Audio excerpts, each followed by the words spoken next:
तेरे टुकड़े होंगे इंशाअल्लाह। भारत की बर्बादी तक जंग रहेगी। अफजल हम शर्मिंदा हैं, तेरे कातिल अब तक जिंदा हैं। तुम कितने अफजल मारोगे, घर घर से अफजल निकलेगा। एक भी अफजल उसके बाद किसी घर से भारत को तोड़ने के लिए नहीं निकला।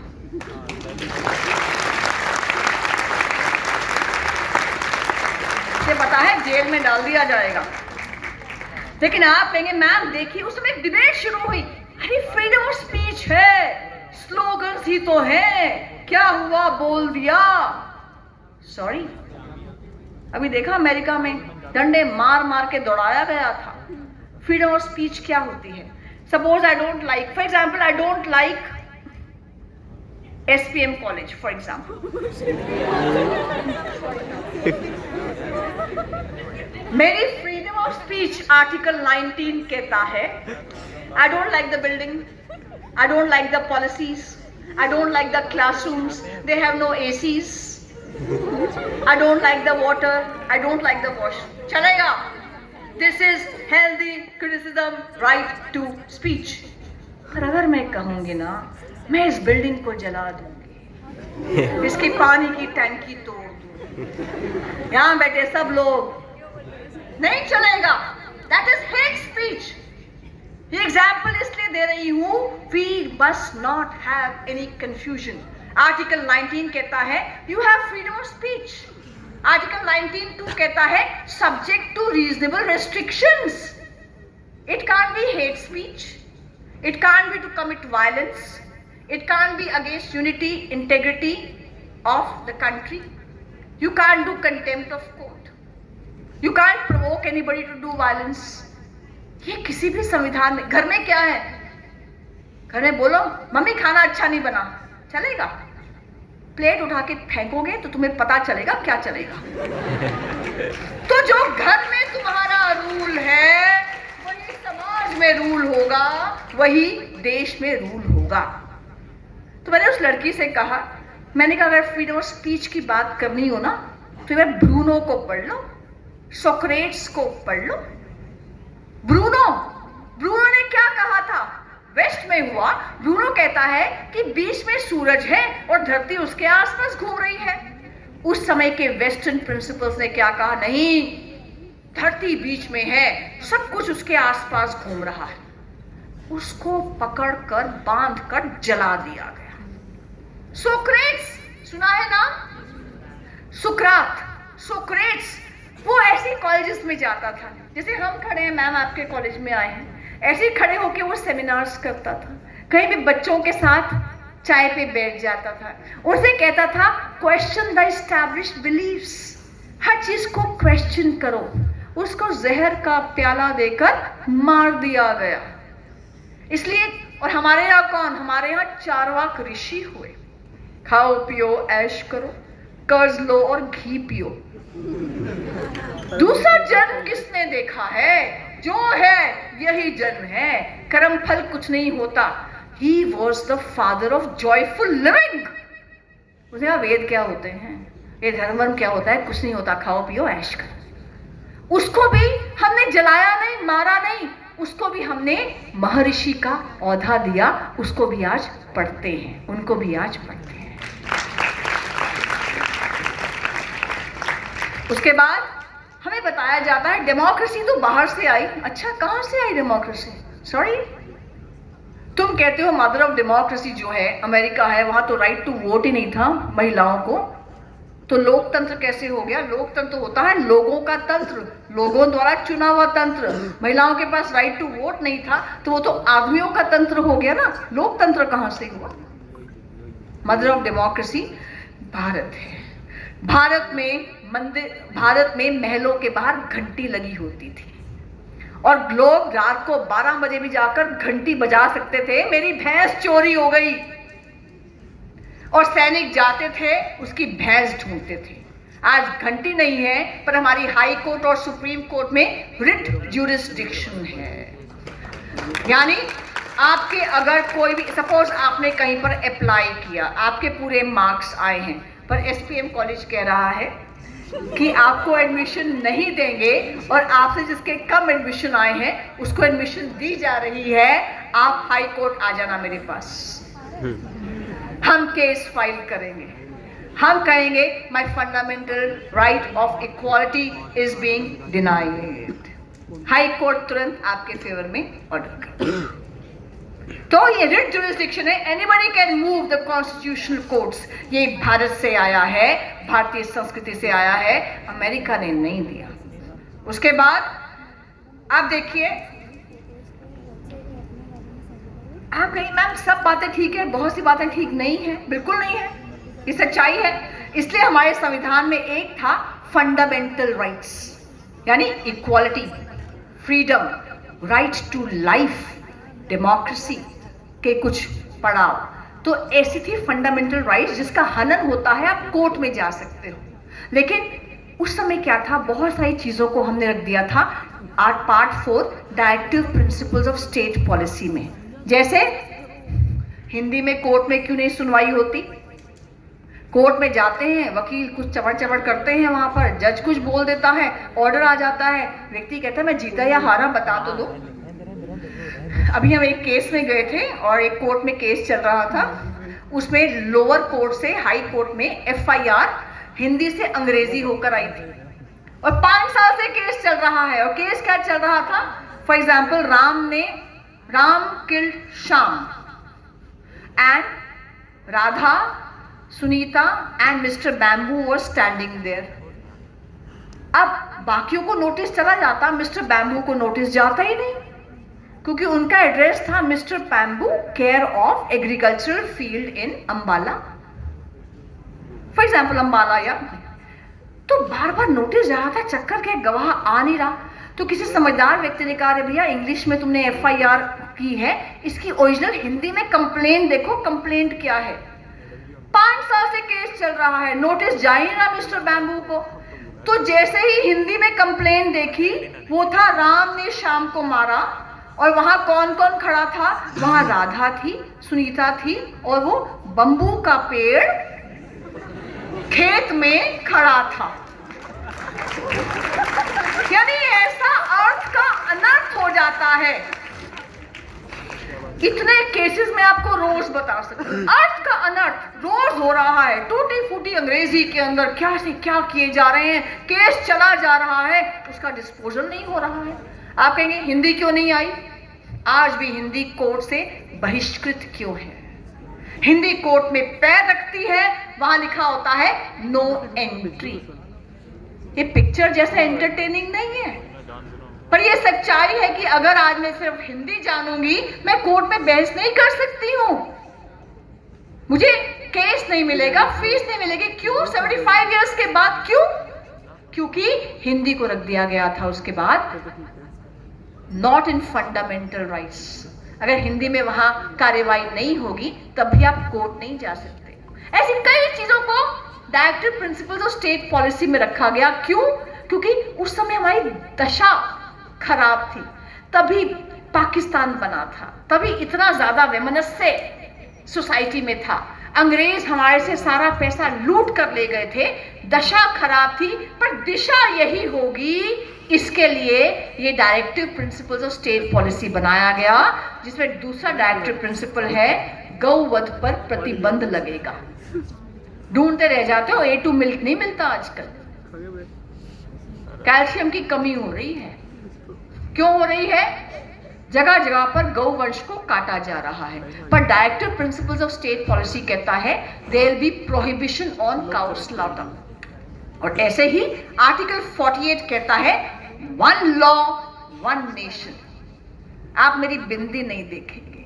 अगर मैं खड़ी हूं और मेरा पति मुझे कहेगा तेरे को तेरे बच्चों को छोड़ दिया, मैं उठा के उसको जेल में डाल दूंगी। ये राइट हर एक को होनी चाहिए, ये राइट हर एक को होनी चाहिए। मेरे पास, मैं आखिरी बात करके बात समाप्त करती हूँ। मेरे पास, मैं चेंबर में बैठी थी अपनी कोर्ट में, एक लड़की आई और लड़की ने अपना जो कपड़े पहने थे, ऐसा लगा डायरेक्ट बॉलीवुड से मेरी चेंबर में ही लैंड हुई है। तो उसको मैंने पूछा, हाँ जी। उसकी आंखें बहुत गमगीन थी, बहुत जैसे आंसू भरे हुए थे। मैंने कहा what happened? You know my husband.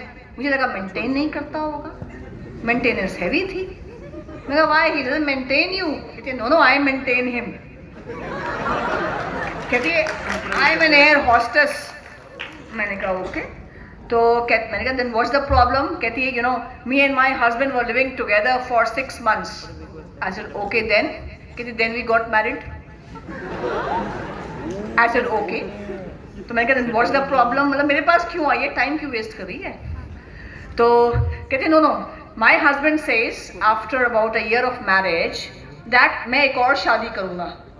अब वकील का दिमाग चला कि अब नया केस आया। तो कहती यू आर डाइवोर्स लॉयर। बुरा लगा, हम 24 घंटे डाइवोर्स करा रहे हैं लोगों के क्या?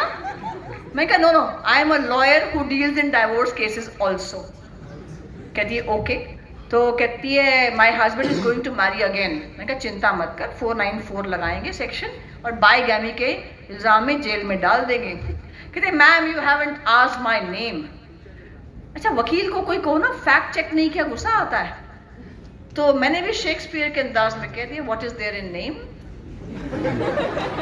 उसने कहा ma'am everything is there in name.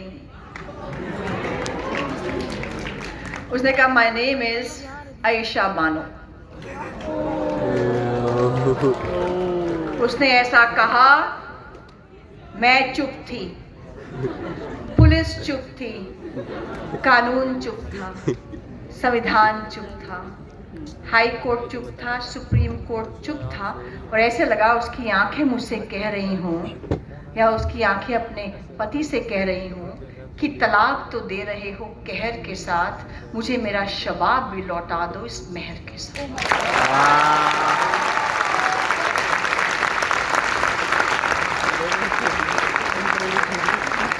ऐसा लगा कि उसकी आंखें पूरी सुप्रीम कोर्ट को कह रही हों कि आप कैसे सुन रहे हो हमारे साथ जस्टिस और इक्वालिटी करना, वन नेशन वन लॉ लेकर आना, कि वह दौर भी देखा है तारीख की इन आंखों ने कि लम्हों ने खता की है, सदियों ने सजा पाई है।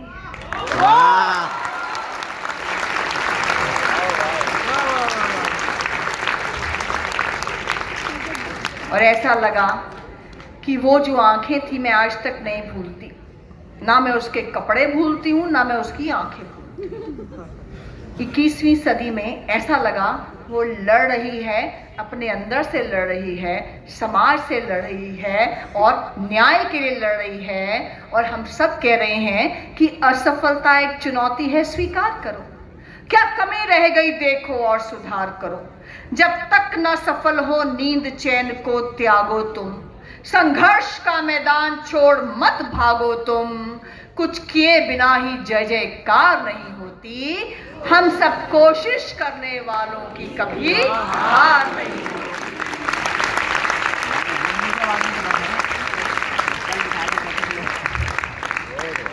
अब आखिर में 3 मिनट में आप लोगों की शादी की बात हो जाए। आप कहोगे मैम आउट ऑफ सिलेबस क्यों बोल रहे हो? मैं कहूंगी मैं लॉयर हूं, आउट ऑफ सिलेबस कभी नहीं बोलती, नॉट इवन अ वर्ड। क्योंकि मैं आज की डेट में अगर मैं कोर्ट्स में देख रही हूं, कोर्ट्स में डाइवोर्स रेट इतना बढ़ गया है, इतना बढ़ गया है, ऐसा लगता है जो जज आ रहा है उसको महिला कोर्ट में बिठा दो और म्यूचुअल कंसेंट से डाइवोर्स करता जाए। रिटेल से होलसेल में आ गया है। मेरे पास एक लड़की आई, मैडम डाइवोर्स चाहिए। मैंने कहा आलू प्याज नहीं है, कितने में करा दोगे? मैं आपको सच्ची घटना बताऊं, कितने में करा दोगे? मैंने कहा मैं कपड़े नहीं बेच रही हूं। मैंने कहा डाइवोर्स क्यों चाहिए? मैडम बाथरूम में वाइपर नहीं मारता।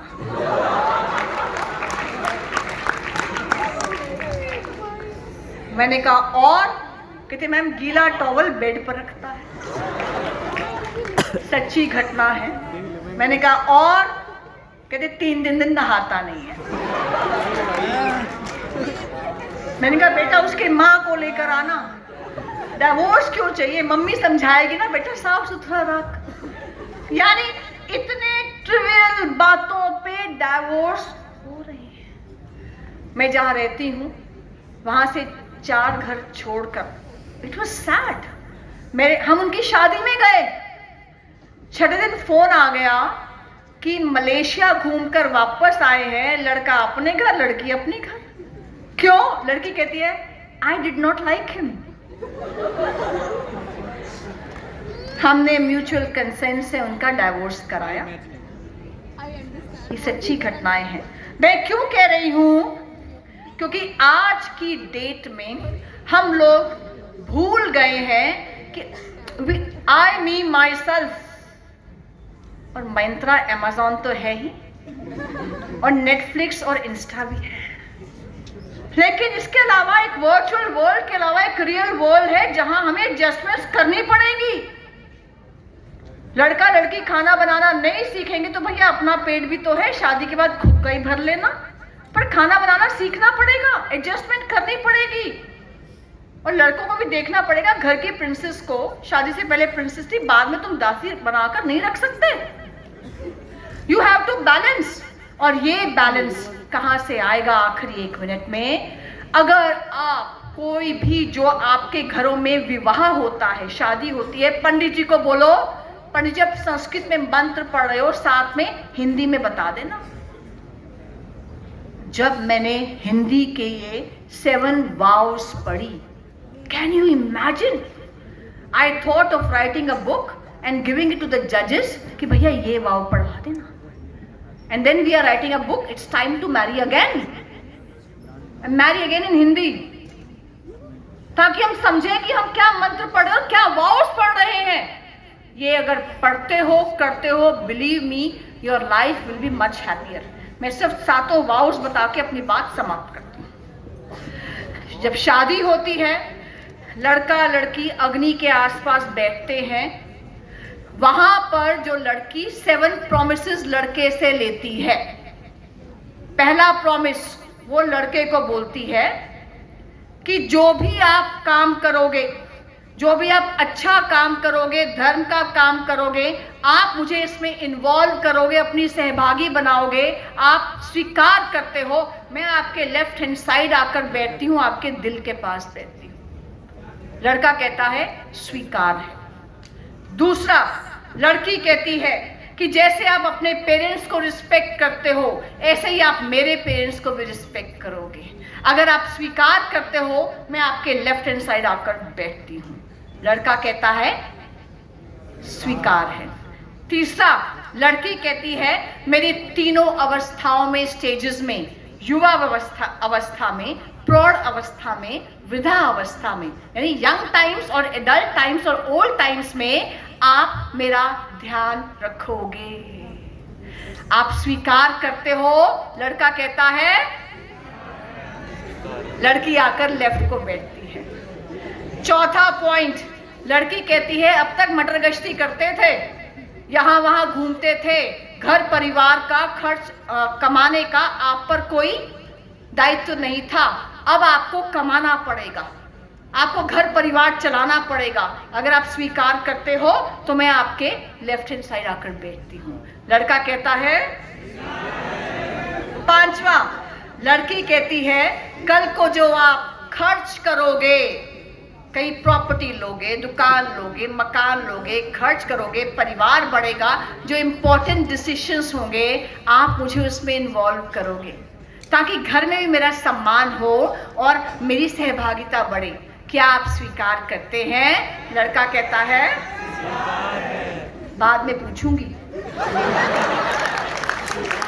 उसके बाद अगले 2 भी हैं, ध्यान रखो, अगले 2 भी हैं। लड़की कहती है जब मैं अपनी मायके में बैठूंगी, जब मैं अपनी फ्रेंड्स के साथ बैठूंगी, आकर आप मेरी बेइज्जती नहीं करोगे, मेरी बात को काटोगे नहीं, तुझे कुछ नहीं पता, चल उठ, ये सब नहीं करोगे, आप मुझे मेरे मायके में मेरी फ्रेंड्स के बीच में सम्मान दोगे। क्या आप स्वीकार करते हो? और आखिरी पॉइंट सबसे इंपॉर्टेंट, सबकी आवाज चाहिए इस पे। लड़की कहती है मेरे अलावा जब मुझसे आपकी शादी हो जाएगी, मेरे अलावा आप हर लड़की को अपनी माँ और बहन के समान मानोगे। क्या आपको स्वीकार है? स्वीकार है। ऐसा